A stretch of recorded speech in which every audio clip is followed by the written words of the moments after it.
Kenapa ibu-ibu dulu bisa punya anak sampai 18, 22, bahkan saya pernah ketemu ada yang hampir 30, dia sendiri. Dan lihat ibu-ibu yang punya anak itu, banyak anak banyak itu, kalau kita berjumpa dengan sekarang, kita masih bertemu dengan senyum yang sumringah. Kenapa? Perempuan zaman sekarang baru punya anak 2 saja, tampangnya kayak orang tua.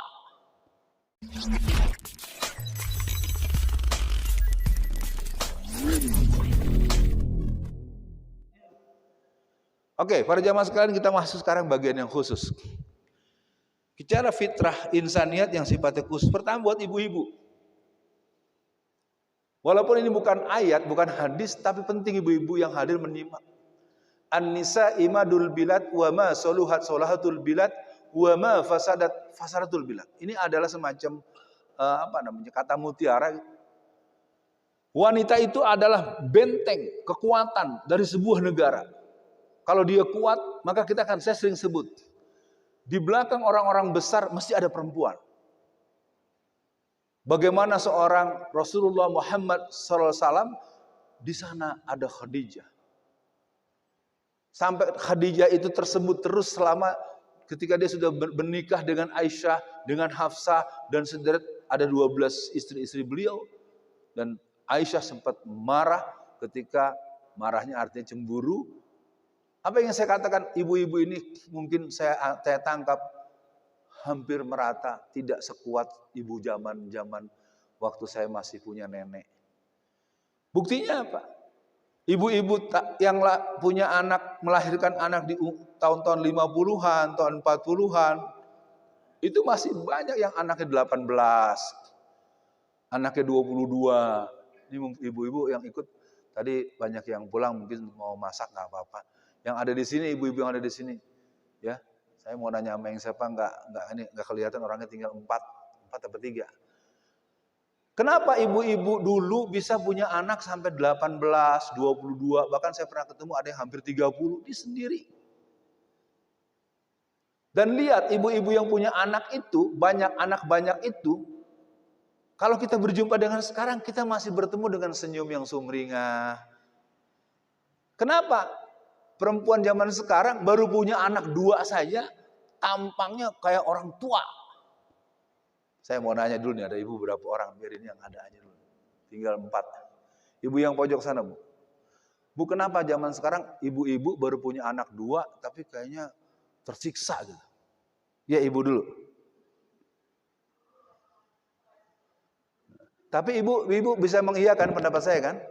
Ini menarik, ini kita lagi bicara dasar-dasar transenden. Saya mau membuka strategi Cina, jahatnya Cina. Orang-orang Cina, pengusaha-pengusaha Cina itu istrinya 1. Tapi dia punya namanya saya nggak tahu, itu saya jumpa sekali hari, selesai saya mengisi pengajian di daerah Jakarta Pusat, di Jakarta Barat, saya naik Mikrolet M11. Ini saya bahasa Betawi. Dari mana lo? Ini gue habis nitip duit si engkoh. Buat siapa? Buat bininya. Lah, bini yang mana lagi? Ini bini yang ke-15. Memang berapa bininya? Kalau nggak salah 25. Maaf Ibu, saya bukan sedang berdongeng, bukan sedang berbohong. Tapi memang si oknum Cina ini kalau kemana-mana istri 1 Pak Tri. Ini yang disebut dengan strategi booming depopulasi. Jadi jangan heran kedatangan orang-orang Cina dari Cina dalam jumlah yang banyak. Dan orang-orang Cina di Indonesia itu secara umum kalau anaknya mati, itu biasanya tidak melaporkan ke kelurahan. Sehingga akte kelahiran yang dipegang itu dipakai untuk ketika pendatang-pendatang dari luar masuk. Nah, sayangnya adalah pemahaman seperti ini tidak dipahami oleh kita. Umat Islam itu kalau ibu bapak mendengar, tanyakanlah sama neneknya sama kakeknya dulu. Kalau menikah itu nasihat KUA adalah menikahlah dengan perempuan yang banyak anak. Terus terang kalau boleh saya bilang, kita ini bahaya. Perkembangan populasi orang-orang Kristen, ini kalau dalam teori kependudukan ini berbahaya. Tapi mau diomong apa, kita dikunci dengan istilah KB. KB itu keluarga berencana hanya untuk pribumi muslim. Sayang itu adalah fatwa yang pernah keluar dari MUI pada masa kepemimpinan Pak Hamka, tapi tidak pernah tersebar luas. Makanya kalau sekarang Bapak Ibu mengerti, jangan pernah takut punya anak banyak. Karena alam semesta ini milik Allah. Tapi memang formulanya bukan formula subjektif, harus menjadi formula kolektif. Karena kalau anak banyak tidak bisa diberi makan, yang wajib menyiapkan makan siapa? Negara. Kenapa antum jadi wali kota kalau nggak bisa membuat? Yang suka saya ceritakan, di Jerman berapa kali saya bicarakan. Kalau ada rakyatnya sakit, yang pusing bukan pasien. Yang pusing itu Pak Lurah, agar membawa dia ke rumah sakit. Mari kita lihat, sekarang mana kita, Pak RT, kalau Pak RT kan dia tidak punya otoritas politik. Saya mulai lurah, camat, segala macam. Nah mudah-mudahan ini menjadi catatan kita teruskan. Yang berikutnya adalah buat ibu-ibu itu terus terang, saya ingin katakan, wanita adalah makhluk yang dibilang lemah tapi sangat kuat. Saya punya kenangan dengan ibu saya. Ibu saya itu guru SD. Sepanjang hidupnya, dia jadi guru. Saya tidak pernah melihat dia tidak masuk mengajar. Misalnya gini, sore-sore, sakit ya Bu? Demam ya Bu? Ya. Nah, namanya sudah malam, kita sama-sama tidur. Kalau saya melihat, setiap ada situasi tertentu di zaman sekarang ya. Jangankan sakit menggigil, baru kelayang-kelayang dikit aja, bilang sama penjaga sekolah, ibu guru nggak masuk. Saya lihat, makanya saya bagaimana salah satu ibu marfuah, mana Bu marfuah? Ya, itu kenapa doa ibu saya gitu, itu saya nih ibu saya banget, nggak ada. Makanya istri saya anak-anak, Abi baru pulang, saya jadi berbekas Bu marfuah. Satu injection refleksi seorang ibu. Ibu saya tidak istimewa, maksudnya tidak orangnya kecil. Artinya ingin saya katakan, bapak-bapak, ibu-ibu, ayo ibu-ibu yang ada, kita sekarang bisa ngaji. Yuk, mari kita perkuat. Wanita itu benteng. Kalau sekarang bapak ibu punya, aduh orang itu kerja. Emak saya, zaman saya kecil, pagi-pagi, Bismillah. Diam. Ya, jadi saya punya kebiasaan baca Quran itu pagi, subuh, sama maghrib. Kalau subuh, jam 4 menjelang azan tuh ibu saya akan pegang ketek saya tuh. Dicang-cang gitu ya. Dibawanya saya ke depan rumah. Kan saya bersandar tuh. Tapi ntar dikalungkan sarung. Saya cerita bukan karena saya hebat. Saya ingin katakan hebatnya ibu. Jadi kalau ada kata Rasulullah, al-ummah madrasah, ibu itu madrasah itu betul. Nah persoalannya kan ibu-ibu yang madrasah itu mana? Jangan berangkat pagi-pagi, ntar masuk angin. Anak mau berangkat subuh, ibunya ketakutan, takut masuk angin. Saya sering dengar kok berdebat, anak kecil mau dibawa ke masjid, sama yang mutinya, jangan ntar masuk angin. Tapi giliran mau rekreasi, mau piknik, jam 3 pagi suruh mandi, biar duduk di bus paling depan. Oke, jadi buat ibu-ibu, apresiasi, wanita itu memang ada, cuman wanita yang mana? Maka kalimatnya almar'atus shalihat, mahuwal almar'atus shalihat, siapakah wanita yang shalihat itu? Ya artinya dia membangun internalisasi nilai-nilai kesolehatan itu tidak mendadak. Itulah hebatnya ibu-ibu kita yang pernah di pesantren, maaf ya, bukan jaminan kesolehatan. Karena nilai-nilai kekhususan tidak bisa disekolahkan, tidak bisa dipesantrenkan. Contoh, khusyuk. Apakah orang yang mimpin pesantren X sholatnya selalu khusyuk? Belum tentu. Kalau kerjanya hanya nyari sumbangan, biar lebih besar lagi banyak, nggak khusyuk dia. Jadi khusyuk itu sangat subjektif. Boleh jadi ada orang yang kelihatannya biasa-biasa saja, dia orang yang paling khusyuk. Karena khusyuk itu kata Imam Al-Ghazali, al-hadarul qalb, menghadirkan hati. Maka dalam banyak kasus, perjalanan perjuangan itu, kadang-kadang pelaku pejuang yang sesungguhnya itu orang yang nggak terkenal. Dia diam, dia jaga wudhunya, dia paling berani, dia paling apa. Nah, kita coba nanti buka tanya jawab. Yang berikutnya adalah buat laki-laki.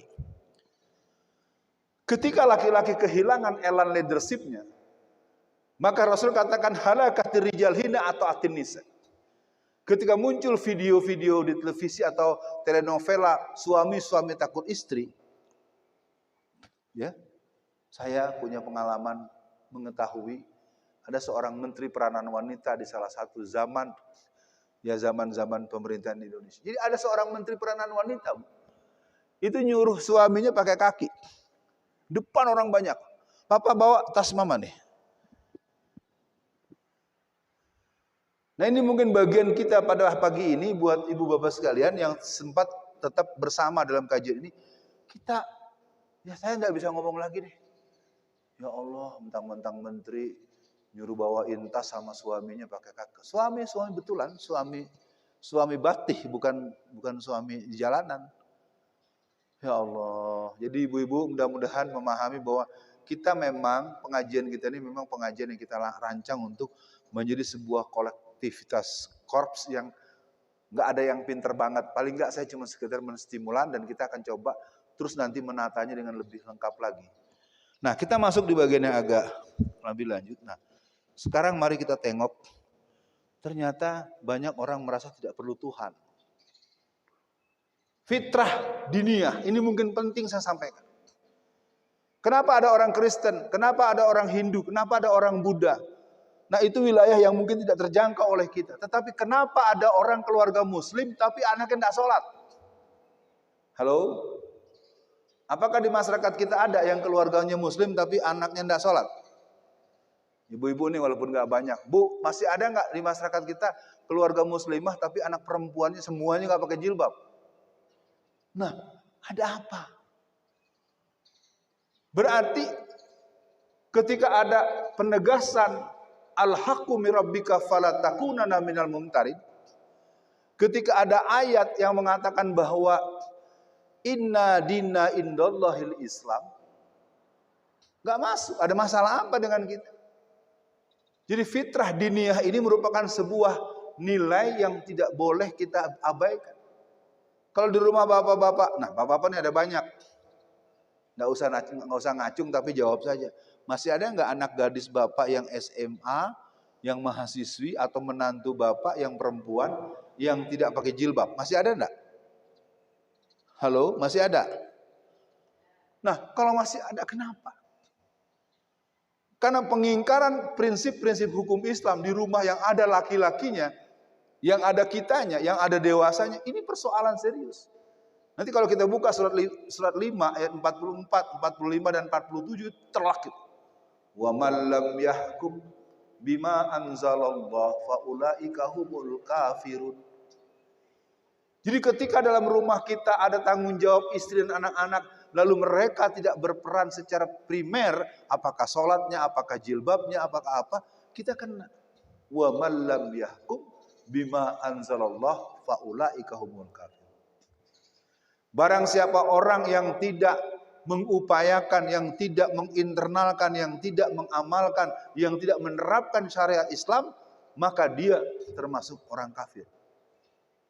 Wa man lam yahkum bima anzalallah faulaika humur fasiqun. Apa itu fasik? Fasik itu adalah orang yang banyak pengetahuannya, ilmunya banyak, profesor doktor, kan ada ayahnya saja ahli tafsir. Tetapi anaknya nggak pakai jilbab, malah dibetulkan oleh ayahnya. Itu kira-kira itulah menurut para ahli. Yang ketiga, wa man lam yahkum bima anzalallah faulaika humul zalimun. Jadi bapak-bapak, ibu-ibu, walaupun pengajian kita hari ini tidak terlalu tematik yang booming, tapi minimal renungan buat kita. Fitrah diniyah itu sudah Allah berikan. Jangan sampai kita mengaku Islam, tetapi keislaman kita tidak menunjukkan bahwa kita mendapatkan privilege di hadapan Allah. Mari kita sama buktikan ketika keyakinan kita betul, ketika pikiran kita betul, ketika ikhtiar kita menuju dengan pedoman hukum itu, maka Allah akan gerakkan. Jadi sistemnya harus dibangun dulu. Nah ini penting, mungkin nanti dalam kajian tertentu kita akan bahas tentang Islam sebagai way of life, dan mungkin itu butuh tema tersendiri dan waktu tersendiri. Yang kedua adalah lingkungan dan keimanan para pendidiknya sangat berpengaruh dengan nilai-nilai keimanan tersebut. Mari kita lihat dalam surat 4 ayat 69. Dalam surat An-Nisa ayat 69 ada kalimat akhir wahasuna ulaika rafiq. Jadi lingkungan, kalau dalam kajian pendidikan namanya milieu, kalau dalam kajian tarbiyatul Islam namanya bi'ah solihah. Wahasuna ulaika rafiq itu apa? Mereka lah teman-teman yang baik buat kamu. Siapa? Minan nabiyyin wasyidikin wasyuhada wassolihin wahasuna ulaika rafiq.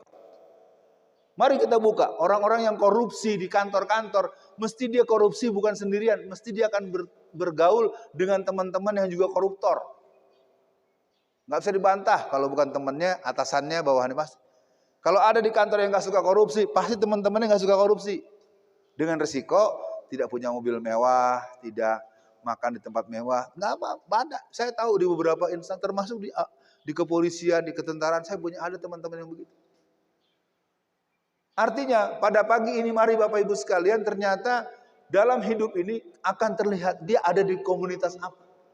Jadi buat Mas Indra dan kawan-kawan, saya punya pesan, mudah-mudahan kita sadari betul bahwa saya akan ikut arahan antum. Saya akan ikut bagaimana sistem dokumentasi dan sistem kerja-kerja regulasi sistem IT kita. Paling tidak kita pahami bahwa lingkungan itu sangat mempengaruhi.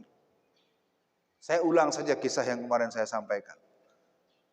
Sekitar tahun 80-an, itu ada sebuah berita menarik di sebuah stasiun televisi di Mesir. Ya, kalau kemarin kita bercerita di hadapan 7 orang. Waktu itu ada situasi ekonomi Mesir yang sedang bermasalah serius. Maka wartawan, analis ekonomi bertanya kepada seorang profesor doktor, ahli ilmu politik ekonomi. Bagaimana pendapat Anda tentang situasi ini? Wah, dia terangkan, begini. Ini adalah karena begini, maka ini, wah pokoknya analisa ilmiah ekonomi. Ibu bapak sekalian, apa yang terjadi? Si reporter ini, si wartawan ini, si pewawancara ini menanyakan kepada seorang pemulung, Pak. Bapak tahu pemulung yang bawa gerobak isinya? Ditanya dengan pertanyaan yang sama. Jawabannya persis. Lalu ditanya oleh si wartawan itu, Bapak ini cuma pemulung, kok analisanya sama dengan profesor ahli ekonomi itu? Apa jawabnya? Dia teman majelis kajian saya.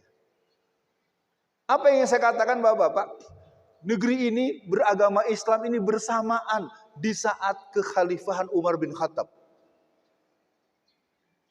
Apa yang saya, kalau dibilang, kebayang nggak sih Pak? Itu kan tahun 600-an. Belum ada mobil. Wah. Ya. Ini kan sebetulnya kalau kita tarik ke bawah ini adalah satu bentuk filosofi Isra Mi'raj. Di masa-masa masih tahun, kan Indonesia Islamnya abad ke-7.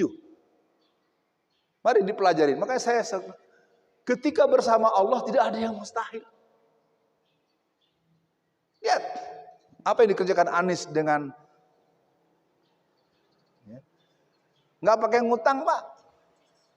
Iya. Stadion yang dibangun dengan 82 itu nggak pakai, juga nggak pernah ada batang-batang.